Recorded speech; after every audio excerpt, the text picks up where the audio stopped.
Two tiles పడడానికి మనకి number of favourable cases, మన ఫేవరబుల్ కేస్ ఏంటిది, మన ఈవెంట్కి రీచ్ అవ్వాలి అంటే ఏంటి, ఒకటేసారి 2 టైల్స్ పడవచ్చు, వేరే ఏ కేసు లేదు. ఓకేనా.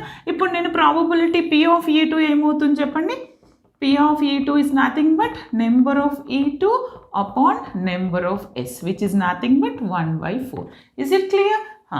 1/4. 2 టైల్స్కి 2 హెడ్స్కి సేమ్ వస్తుంది. తర్వాత నేను ఏమంటానంటే E of E2, E3 అంటే నేను ఇంకొక ఈవెంట్ తీసుకుంటున్నాను. ఏంటో ఈవెంట్, గెటింగ్